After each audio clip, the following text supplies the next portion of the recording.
इस वक्त की बड़ी खबर आपको बता दें, नायब सैनी सरकार ने बड़ा फैसला लिया है। अनुबंधित प्राध्यापकों को जॉब गारंटी मिली। तो बड़ी खबर आपको बता दें, 2000 जो प्राध्यापकों को मिलेगा लाभ। 58 वर्ष आयु पूरी होने तक जॉब की सुरक्षा रहेगी। और सरकार ने अब जो गजट है वो जारी किया है, गजट नोटिफिकेशन जारी किया है। 18 नवंबर को सदन में पेश होगा विधेयक। ये बड़ी खबर आपको बता रहे हैं।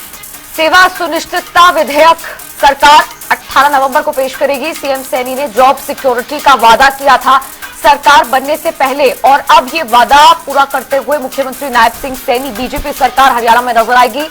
सीएम ने कई बड़े वादे पूरे किए हैं और अब एक और वादा जो है वो सैनी सरकार पूरा करने वाली है। जॉब सिक्योरिटी अनुबंधित प्राध्यापकों को दी जाएगी। चंडीगढ़ से इस वक्त की बड़ी जानकारी आपको बता रहे हैं। और 3 दिवसीय शीतकालीन सत्र जो चल रहा है, 18 नवंबर को तीसरा दिन है इस शीतकालीन सत्र का, और 18 नवंबर को इसी से संबंधित बेहद महत्वपूर्ण विधेयक जो है वो सदन में पेश किया जा सकता है। सेवा सुनिश्चितता विधेयक पेश करेगी सरकार। बिल्कुल, तो सीएम सैनी ने जॉब सिक्योरिटी का वादा किया था और अपने वादे पर खरा उतरते हुए सीएम ने 1 महीने में कई बड़े वायदे पूरे किए हैं, जिनमें से नायब सैनी सरकार का ये बड़ा फैसला जो यहां पर आया है आज। अनुबंधित प्राध्यापकों को जॉब गारंटी का ये बहुत बड़ा वादा था जो पूरा किया गया है। 2000 प्राध्यापकों को मिलेगा लाभ। तो 58 साल की आयु पूरी होने तक जॉब की सुरक्षा मिलेगी। सरकार ने जारी किया गजट नोटिफिकेशन। ये बड़ी खबर, 18 नवंबर को सदन में पेश होगा ये विधेयक।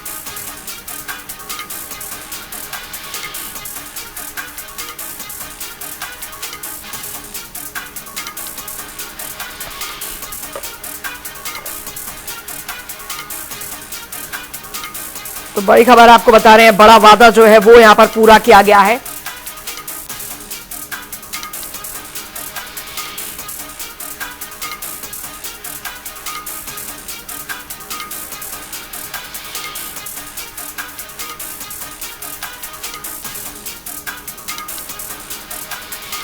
तो देखिए इस वक्त की बड़ी जानकारी आपको बता रहे हैं चंडीगढ़ से बड़ी खबर, जहां पर अब एक बार फिर एक बड़ा फैसला लिया है मुख्यमंत्री नायब सिंह सैनी ने, बीजेपी सरकार ने, और बड़ी सौगात यहां पर मिलने वाली है। बिल्कुल, और हमारे साथ खास मेहमान इस चर्चा में जुड़ गए हैं। कांग्रेस की तरफ से प्रवक्ता वेद प्रकाश विद्रोही जी हमारे साथ जुड़ गए हैं, स्वागत है आपका। और बीजेपी प्रवक्ता प्रोफेसर वीरेंद्र चौहान जी हमारे साथ जुड़ गए हैं। सर, आप दोनों का ही बहुत बहुत स्वागत है इस चर्चा में। और सबसे पहले सवाल प्रोफेसर वीरेंद्र सिंह चौहान जी से, एक बहुत बड़ा वादा यहाँ पर, क्योंकि एक कड़ी यहाँ पर लगातार चली आ रही है मुख्यमंत्री नायब सिंह सैनी द्वारा, जो लगातार बड़े फैसले, जब से वो मुख्यमंत्री यहाँ पर आसीन हुए हैं तब से बड़े फैसले लिए जा रहे हैं। और अब अनुबंधित प्राध्यापकों के लिए बहुत बड़ा फैसला आपकी सरकार द्वारा लिया गया है, मुख्यमंत्री द्वारा। देखिए, सरकार बनने के बाद निश्चित तौर पर नायब सिंह सैनी जी के नेतृत्व में एक के बाद एक वो सारे वादे पूरे करने का सिलसिला चल रहा है जो हमने चुनाव से पहले या चुनाव के दौरान किए थे। और उसी क्रम में ये निर्णय भी आया है, अनुबंध वाले अध्यापक, अनुबंध आधारित कॉलेजों के आचार्य, उनके लिए ये अपने आप में खुशी की बात है कि वे अब सेवानिवृत्ति की आयु तक सुरक्षित रह करके नौकरी राजकीय महाविद्यालयों में कर सकेंगे। करीब 2000 शिक्षकों को, कॉलेज प्राध्यापकों को इस निर्णय का लाभ मिलेगा। ये शिक्षकों के इस समूह की मांग थी, चुनाव से पहले ही वो इस बात की मांग करते रहे अनेक वर्षों से, और सरकार ने या मुख्यमंत्री जी ने जो उनको वचन दिया था, हम उससे इस वचन को पूरा करने की दिशा में बढ़ रहे हैं। ये सुखद बात है। मैं लाभ प्राप्त करने वाले यानी निर्णय से लाभान्वित होने वाले सभी प्राध्यापक मित्रों को और उनके परिवारों को शुभकामनाएं देता हूं, अग्रिम शुभकामनाएं। चलिए ठीक है, वेद प्रकाश विद्रोही जी कांग्रेस प्रवक्ता हमारे साथ जुड़े हुए हैं, उनसे भी थोड़ी चर्चा कर लेते हैं। वेद प्रकाश विद्रोही जी, ये जो फैसला नायब सैनी सरकार ने लिया है बहुत बड़ा फैसला है और अच्छा फैसला लिया गया है देखा जाए तो। अब कांग्रेस पार्टी अक्सर कई मुद्दों को लेकर बीजेपी पर निशाना साधती है कि सरकार ने ये वायदे किए, ये पूरे नहीं किए, लेकिन जब से सरकार का गठन हुआ है कई बड़े फैसले लेते आई है बीजेपी सरकार, और एक और बड़ी सौगात, कैसे देखते हैं आप इसे? अंजलि जी, आपको, निशा जी को और चौहान साहब को नमस्कार जी।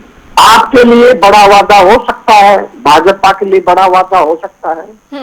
मैं ये कहूंगा कि ये भागते चोर की लंगोटी वाली बात है जी। उसका कारण है सरकार ने कहा है कि आप लोग 58 साल तक या जब तक रिटायर नहीं होगा नौकरी करते रहोगे। इसका मतलब क्या हुआ कि सरकार जो 2022-24 की फरवरी के अंदर जो पंजाब और हरियाणा हाईकोर्ट को वचन दिया था कि अनुबंध पर लगे हुए कर्मचारियों को हम पक्का करने की पॉलिसी लाएंगे, उस पॉलिसी से भाग रही है।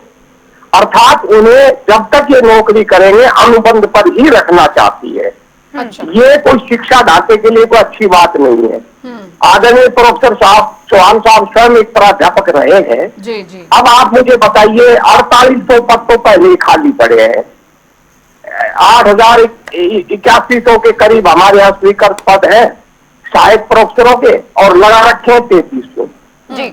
184 कॉलेजों में जब 4800 के करीब रेगुलर अध्यापक नहीं होंगे, 50 से ज्यादा कॉलेजों में बिल्डिंग नहीं होगी, तो शिक्षा का ढांचा कैसा है जी। और जब ऐसा चरमराया हुआ शिक्षा का ढांचा हो, उसको हम ये जो छोटे छोटे जुमले उछाले जा रहे हैं उनको बहुत बड़ी बात कहे तो मैं समझता हूँ वो प्रचार के लिए अच्छी हो सकती है, कहने को अच्छी हो सकती है, पर शिक्षा ढांचे के लिए कोई बहुत बड़ी बात नहीं है। वही सरकार ने अभी बिल पेश किया था कि कर्मचारियों को 58 साल की नौकरी को, ये धारा तो ये उसी बिल के साथ जोड़ सकते थे, अलग से करने की क्या जरूरत थी। आप जितने भी हरियाणा के अंदर जिन विभागों के अंदर कच्चे कर्मचारी काम कर रहे हैं उनको आप गवर्नमेंट सिक्योरिटी जो दे रहे हो 58 साल तक, तो वो तो आप उसी बिल में दे सकते थे। अलग बिल बनाने का मतलब क्या है कि विभिन्न प्रकार के सोच से छोड़कर ये लोग बेरोजगार युवकों को ठगना चाहते हैं और उन्हें रेगुलर नहीं करना चाहते। अगर सरकार ईमानदार होती, सरकार की नीयत साफ होती, तो मेरा ये मानना है कि हाई कोर्ट ने दिए वादे के अनुसार इनको रेगुलर करती। कच्ची क्यों लटकाना चाहते हैं, क्यों इनको जिंदगी भर टेंथ में रखना चाहते हैं। ये ठीक है, मैं आपकी बात से सहमत हूँ और चौहान साहब की बात से भी सहमत हूँ कि भाई कच्चे कर्मचारी हैं, उन बेचारों को 2000 को कम से कम जॉब सिक्योरिटी तो मिली, इसमें तो कोई दो राय नहीं है। जॉब सिक्योरिटी का स्वागत है, पर मेरा ये कहना है कि सरकार की नीयत साफ नहीं है और सरकार की नीयत जो शिक्षा ढांचा है उसको मजबूत कर अच्छी शिक्षा व्यवस्था बनाने की बजाय ऐसे कदम अधूरे कदम उठाकर लोकप्रियता प्राप्त कर लोगों को ठगने की है। दो बड़े सवाल वेद प्रकाश विद्रोही जी ने उठाए प्रोफेसर वीरेंद्र सिंह चौहान जी कि रेगुलर जो है वो क्यों नहीं किया जा रहा है, अलग से बिल यहां पर लाया जा रहा है, शिक्षा व्यवस्था को प्रदेश के उसे कब सुदृढ़ किया जाएगा, इस पर भी तो ध्यान दीजिए। पहली बात, प्रदेश के शिक्षा तंत्र को मजबूत करने के लिए, बेहतर करने के लिए एक के बाद एक अनेक कदम इस सरकार ने उठाए हैं। उन पर अलग से विस्तार से चर्चा कभी भी वेद जी के साथ कर सकते हैं, पहले भी की, आगे भी करते रहेंगे। हमने जो अच्छा किया है उसको अस्वीकार करते जाना, अपना झूठा प्रोपेगेंडा कांग्रेस का चलाते जाना वेद जी की जिम्मेदारी है, वो बखूबी निभा रहे हैं, वो निभाते हैं। हमें प्रदेश की जनता ने प्रदेश की व्यवस्था में, चाहे वो शिक्षा की व्यवस्था हो और चाहे वो स्वास्थ्य की व्यवस्था हो, प्रदेश की सेवा करने का अवसर दिया है। हम बेहतर काम कर रहे हैं और बेहतर काम कर रहे हैं तो तीसरी बार हम प्रदेश की सेवा करने का अवसर पाए हुए हैं। मैं एक बात कहना चाहता हूँ, आदरणीय वेद जी, आप कह रहे हैं कि उन्हें पक्का क्यों नहीं किया, क्या आप तकनीकी पक्षों को नहीं जानते, क्या आपको ये, और आप ये कह रहे हैं कि आपको पक्के कर देना चाहिए था, कच्चे क्यों लगाए। अरे भाई, आपको शायद ये ध्यान ही नहीं, किसी ने बताया नहीं आपको, या आप जानते हुए भी अनजान बन रहे हैं कि ये जो लोग हैं ये तो आपके कार्यकाल से लगाए हुए कॉन्ट्रैक्चुअल लोग हैं। आपने जब उन्हें ठेके पर लगा करके उनको लटकाया था अधर में और उनके अपॉइंटमेंट लेटर में ये लिख दिया था कि जब भी कभी दूसरी नियुक्ति हो जाएगी आपकी छुट्टी कर दी जाएगी, आप घर चले जाएंगे, आप ठेके पर काम करेंगे, और आपकी नौकरी स्थायी नहीं है, तब आपके मन में ये सवाल नहीं आया कि हम करते रहे इस देश के नौजवानों के साथ, प्रदेश के नौजवानों के साथ? ये सवाल तो पता रहना चाहिए था। जिन लोगों को आप आधी अधूरी नौकरी देकर गए, कचरी नौकरी देकर के गए, ठेके की नौकरी देकर के गए, जो अब तक अधर में लटके हुए थे, अगर नायब सिंह जी की सरकार ने इन लोगों को, इन नौजवानों को, नवयुवकों को दायित्व दे दिया उनकी इस नौकरी में, कॉन्ट्रैक्ट की नौकरी में, तो आपको खुल करके स्वागत करना चाहिए। बल्कि ये कहना चाहिए कि भूपेंद्र सिंह हुड्डा के नेतृत्व में हमारे विद्रोही जी की सरकार से जो पाप हुआ था, अपराध हुआ था, उसका प्रक्षालन कर रहे हैं, उस पाप की धुलाई कर रहे हैं। रही बात रेगुलर नियुक्तियों की, रेगुलर नियुक्तियां होते ही अगर इनको ये सुरक्षा न मिलती, तो अभी दे दी हमने, अगर इनको ये सुरक्षा न मिलती, न मिले, तो रेगुलर नियुक्तियां होते इनको घर जाना पड़ता, इनकी नौकरी चली जाती। रेगुलर नियुक्तियां जो शेष खाली पद पड़े हुए हैं उन पर होगी। सब जगह प्रक्रिया जारी है, यूनिवर्सिटीज में भी प्रोसेस ऑन है, और HPSC के माध्यम से जहां कहीं खाली पद हैं, नियमित पद हैं, उन पदों को भरने के लिए हमारी सरकार की प्रतिबद्धता है। इसका प्रमाण ये है बेन जी कि आपके कार्यकाल में 10 साल के जितनी सबकी सरकारी नौकरियां दी गई, उससे करीब करीब 2 गुना से लगभग नौकरियां हमने दे दी 10 साल में। तो आपसे अधिक जिन्होंने नौकरियां दी, आप उन पर सवाल उठाते हैं। आपके द्वारा अधर में लटका दिए गए कर्मचारी, उनको हमने जीवन भर की सुरक्षा दे दी, चाहे वो गेस्ट टीचर हों, चाहे वो कॉलेजों के कॉन्ट्रेक्चुअल टीचर्स हों, चाहे वो कंप्यूटर टीचर्स हों, उन सबको इस सरकार ने राहत दी, और वो राहत भी आपको सच नहीं रही है। इससे ये साबित होता है कि आपकी रुचि वो प्रदेश के नौजवानों को राहत दिलवाने में नहीं है, आप तो केवल और केवल राजनीतिक आफत खड़ी करना चाहते हैं, हर बात पर सवाल खड़े करना चाहते हैं। पक्के करने से इसलिए जिनको किया जा सकता होता अगर, तो आपको करके जाना चाहिए था। ठीक है। इन कॉन्ट्रेक्चुअल टीचर्स की नियुक्तियां जिस तरह से हुई हैं, क्योंकि ये यूनिवर्सिटियों के कर्मचारी हैं, कॉलेजेस के कर्मचारी हैं, तो इनकी नियुक्ति की टर्म्स एंड कंडीशंस वैसी नहीं थी जो HKRN की हैं। HKRN की टर्म्स एंड कंडीशंस, उसकी सीमाएं, उसके प्रावधान भिन्न थे, इसलिए इनको इस दायरे में लाया गया है, अलग से व्यवस्था करके लाने का निर्णय लिया गया है। ठीक है, ताली बजानी चाहिए। ठीक है, वीरेंद्र जी जवाब ले लेते हैं, वेद प्रकाश विद्रोही जी से जवाब ले लेते हैं। वीरेंद्र जी, वेद प्रकाश जी, जो 2 बड़े सवाल आपने वीरेंद्र जी से किए, उनको नकार रहे हैं, उन दोनों आरोपों को वो नकार रहे हैं। वो तो उल्टा यही कह रहे हैं कि जो खामियां कांग्रेस पार्टी अपने कार्यकाल में छोड़ के गई, लोगों को अधर में लटका के गई, वो चीजें उन्होंने ठीक की है। अब क्या कहेंगे आप? भाजपा कर क्या रही है? 10 साल से अपनी नाकामियों को छुपाने के लिए कांग्रेस पर ठीकरा फोड़ देती है। प्रोफेसर साहब, हरियाणा की जनता उन्हें मौका दे देती है, हरियाणा की जनता मौका क्यों दे देती है? पूरी सुनिए मैडम जी, मुझे पूरी जानकारी है कि ये 2014 के पहले के हैं, और जो कॉन्ट्रैक्ट कर्मचारी होते हैं उनकी ऐसी ही शर्तें होती हैं, और जब उनको रेगुलर किया जाता है तो रेगुलर की पॉलिसी लाई जाती है। और कांग्रेस ऐसी पॉलिसी ला चुकी थी 2013 के अंदर, और उसके तहत कुछ कर्मचारियों को पक्का भी किया था। आपने सत्ता आने के बाद उस पॉलिसी को स्क्रैप कर दिया। उस पॉलिसी को स्क्रैप करने के खिलाफ ही तो कर्मचारी हाई कोर्ट में गए थे, और हाई कोर्ट ने उसी को तो कहा था कि आप कह रहे हो वो पॉलिसी गलत थी या वो पॉलिसी सही नहीं थी, तो आप सही पॉलिसी लाओ, और सही पॉलिसी लाकर जितने कॉन्ट्रैक्ट के कर्मचारी हैं उनको पक्का करो।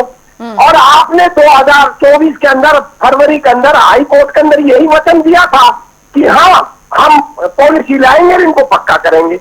और जहां तक आप कह रहे हो सरकार के कदम का, मैंने कहा कि आपने इनको कॉन्ट्रैक्ट कर्मचारियों को नौकरी पर रख लिया, अच्छी बात है, तो अच्छी बात है, मैंने कह दी। अब आप ये चाहते हो विपक्ष आपके हर काम का, हर गलत काम की हम वहां मिलाए, ये कैसे संभव है?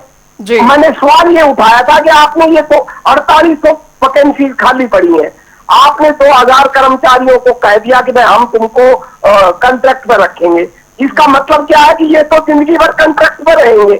तो स्वीकृत 8138 है, तो उसमें 2000 ऐड हो जाएगी कच्ची, तो आप इनको जिंदगी भर पक्का नहीं करोगे। मैं यही बात तो उठा रहा हूँ कि आपकी नीयत साफ नहीं है। आप हम पर आरोप लगाकर, हम पर तोहमत लगाकर ये बातें कर रहे हो। भाई 10 साल से आपका राज है, यदि आपको पक्का नहीं करना था तो आपने हाई कोर्ट के अंदर क्यों वचन दिया था, क्यों लिखित रूप से एफिडेविट दिया था? आपकी कथनी करनी बनकर है। हाँ ठीक है, जनता ने आपको समर्थन दिया है, आपकी सरकार बन गई, इसमें तो मैं कब कह दिया आपकी सरकार नहीं है। आपकी सरकार है, आपको अपने किए गए वादों के अनुसार काम करना है। तो मैं तो आपको आपका वादा ही याद दिला रहा हूँ। जो वादा आपने, एक तो जनता के साथ होता है वादा, और एक सरकार का वादा कोर्ट के साथ होता है। जब आप कोर्ट के साथ किए गए वादे को निभाने को तैयार नहीं है, तो आप जनता के साथ किए हुए वादे को क्या निभाएंगे? वहां कोई बाइंडिंग होती ही नहीं है। जनता का किया गया वादा निभाओ या ना निभाओ, इसका फैसला तो जनता 5 साल बाद करेगी। वेद प्रकाश जी, लेकिन सवाल तो ये भी है ना यहाँ पे, वेद प्रकाश जी, वीरेंद्र जी का ये भी कहना है कि काम इतने किए हैं तभी तो जनता ने तीसरी बार बीजेपी को ही चुना है। जनादेश तो सबके सामने ही है ना वेद प्रकाश जी। मैडम दिया है, मैं कब इनकार कर रहा हूँ? पर आप हरियाणा का जनादेश भी देख लो, 39% इनको वोट मिली है। वेद प्रकाश जी, लेकिन वीरेंद्र सिंह जी ने एक बात और जिक्र किया था, और आप ये लोग इनके खिलाफ है। ये नहीं कह सकते कि हरियाणा की जनता ने इनको तो आउटराइट सेलेक्ट कर लिया और कांग्रेस को बिल्कुल रिजेक्ट कर दिया। ये भी तो अच्छी बात नहीं है। लेकिन ठीक है, आपकी सीटें ज्यादा आ गई, मैं मानता हूँ, मैं स्वीकार कर रहा हूँ, आपकी ज्यादा सीट आई इसलिए आपकी सरकार बनी। पर आप आउटराइट ये कह दो कि हम 39% वोट लेकर बहुत बड़े लोग बन गए और तुम 39% वोट लेकर जनता में तुम्हारा कोई समर्थन ही नहीं है। ये भी जाति ना करे। लोकतंत्र का जो जनादेश है उसको जैसा है वैसा आप हमें मानने का उपदेश देते हो, आप भी उसी ढंग से मानिए। मैं तो मान रहा हूँ कि आपकी सरकार आई है, लोगों ने आपको पसंद किया है, तभी तो आपकी सरकार आई है। लेकिन पर उतने ही लोगों ने आपको पसंद भी किया है। इस सच को ना बुलाइए, कम से कम हम दोनों पॉपुलर वोट में बराबर खड़े हैं सर। ठीक है, चलिए, बहुत बहुत शुक्रिया वेद प्रकाश जी हमारे साथ जुड़ने के लिए, और प्रोफेसर वीरेंद्र चौहान जी आपका भी बहुत बहुत शुक्रिया हमारे साथ जुड़ने के लिए। और महत्वपूर्ण बड़ा फैसला यहाँ पर सैनी सरकार द्वारा यहाँ पर लिया गया है। अनुबंधित प्राध्यापकों को जॉब सिक्योरिटी यहाँ पर दी गई है, जो कि नायब सैनी सरकार के बड़े फैसलों में शुमार है।